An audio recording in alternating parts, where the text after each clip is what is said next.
What's up, YouTube family?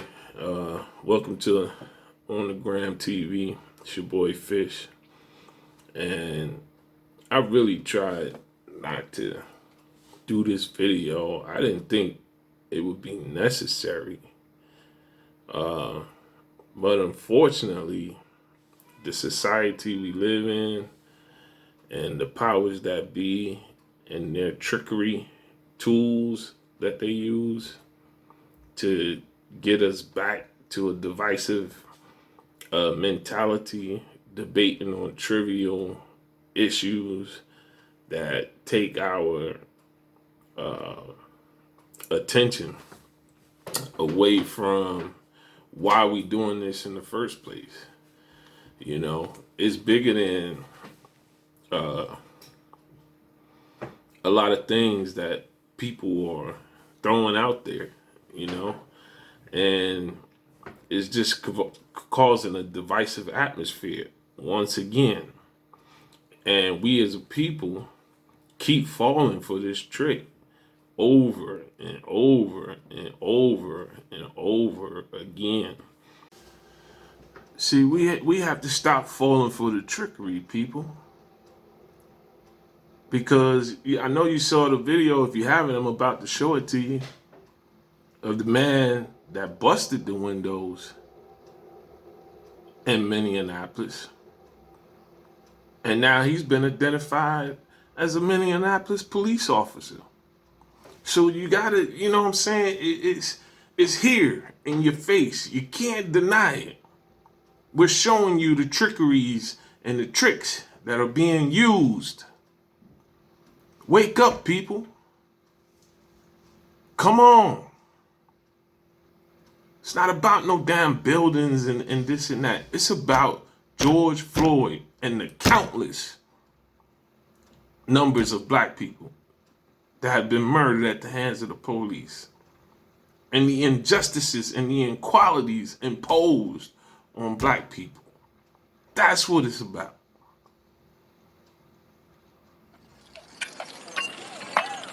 I ain't got part of that shit. Dude.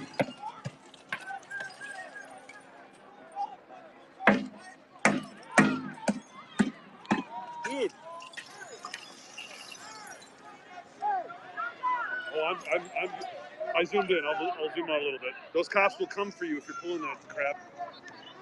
No, that's not. That's garbage.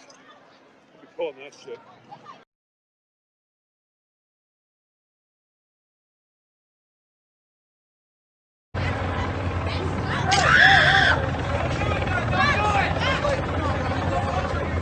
Looks like, yeah. So as you see the auto go.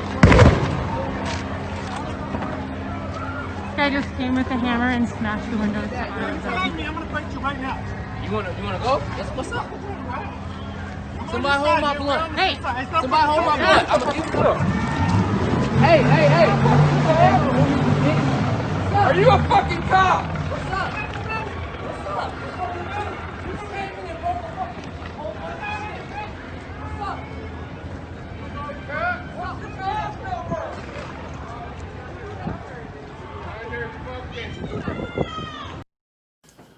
So, as you see in the video, it looked to me like the protesters, specifically the young black man, confronted this dude about busting the windows. But everybody wants to say it's the black people and that they rioting and looting. But this is the trickery that they used. They infiltrated, came in, busted the windows. They know once the windows get busted, people are going to respond. And they use that as a justification to start tear gassing, pepper spraying. But they created the chaos. Come on, people, you got to see it for what it is, man. It's right here on video. Just like George Floyd was right there on video. What more intent do you need other than the video? It's like they want people start to focus on the what. And that takes their attention from the why. See, people are focusing on what's going on now. And it's taking their attention from why it's going on. We're fighting for justice. We're fighting for equality. And so, there's a lot of talk right now about the rioting. And my personal view is that all forms of protesting are required. We need rioters, we need prayers, we need marchers, we need talkers, we need people, Facebook revolutionaries to spread information. We need all forms. When the U.S. Army goes to war, they don't just send tanks in. You got your airplanes, the Air Force, you got your Navy. You see what I'm saying? You got, like, 4 different branches of the military that do different various things. And so, people, we have to understand that we need all forms of protesting. They all are effective. We got the economic protest coming up on July 7th, 2020, where every person, not just black people, every person that believes in this needs to not spend any money that day. We hit them where it hurts. But the rioting is a necessary evil too. The talking, the praying, it's all necessary. And everybody plays a different role. I don't expect a 70-year-old black man to be out there rioting. When you look at them riots, the majority of those people are young people. That's what they do. That's their job. They have the energy and they can move around. You see what I'm saying? All this talk about the young people killing each other. And now they out on the streets fighting for all of us. And we can't even support them. So they damned if they do, damned if they don't. They're not killing each other. They're fighting for justice and equality. But people still got negative things to say about them. I want to praise them. I salute the young people for not being on the streets, killing each other, for being on the streets, fighting for all black people. I salute the young people. Me, I'm more of a technological person, a talker. I can get the information out to people. I can rally up the troops. That's my role right now, because I'm on house arrest. As or else I'll be out in the streets too. I'm not even gonna lie to you. But that's the part that I play. And if you are praying, thank you. We need it all. I mean, we need all forms. So, I can get into, a little more why I feel that way. But we've been marching and talking for a long time. And it hasn't availed us anything. Nothing, absolutely nothing has changed. We get these smokescreen illusions, the right to vote, this and that, but it still doesn't change anything. We're still being killed. Before we was hung from trees, now we got knees on our necks. Throughout history, there's been uprisings.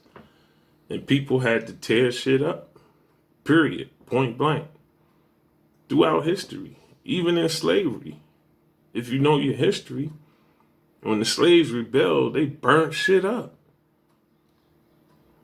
So what it creates is a healthy fear. See, black people already got the healthy fear of white people.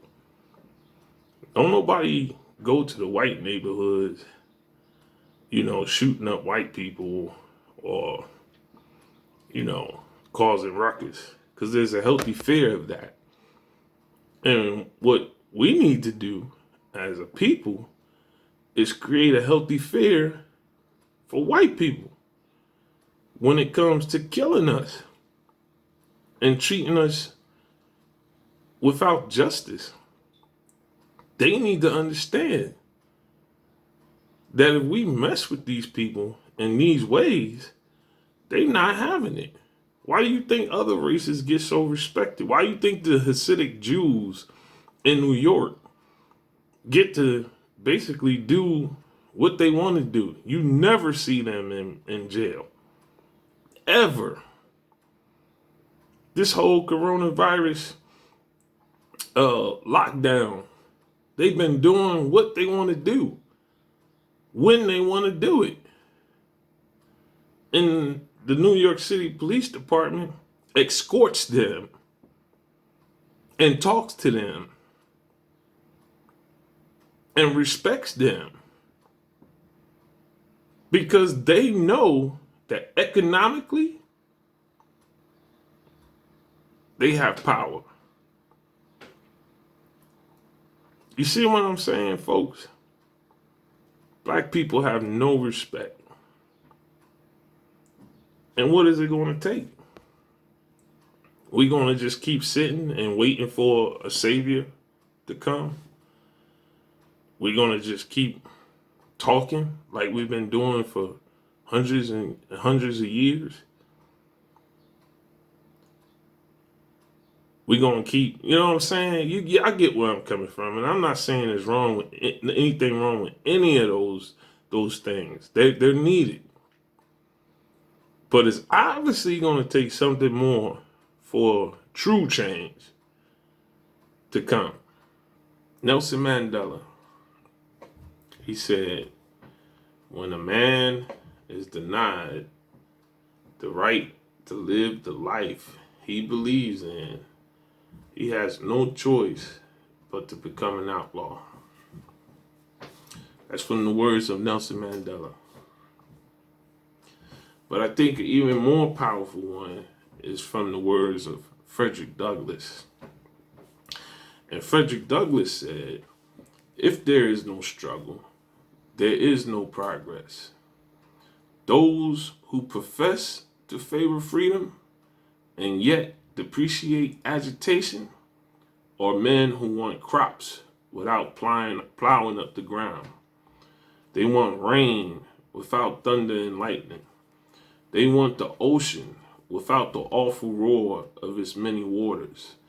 This struggle may be a moral one, or it may be a physical one, or it may be both moral and physical, but it must be a struggle. Power concedes nothing without a demand.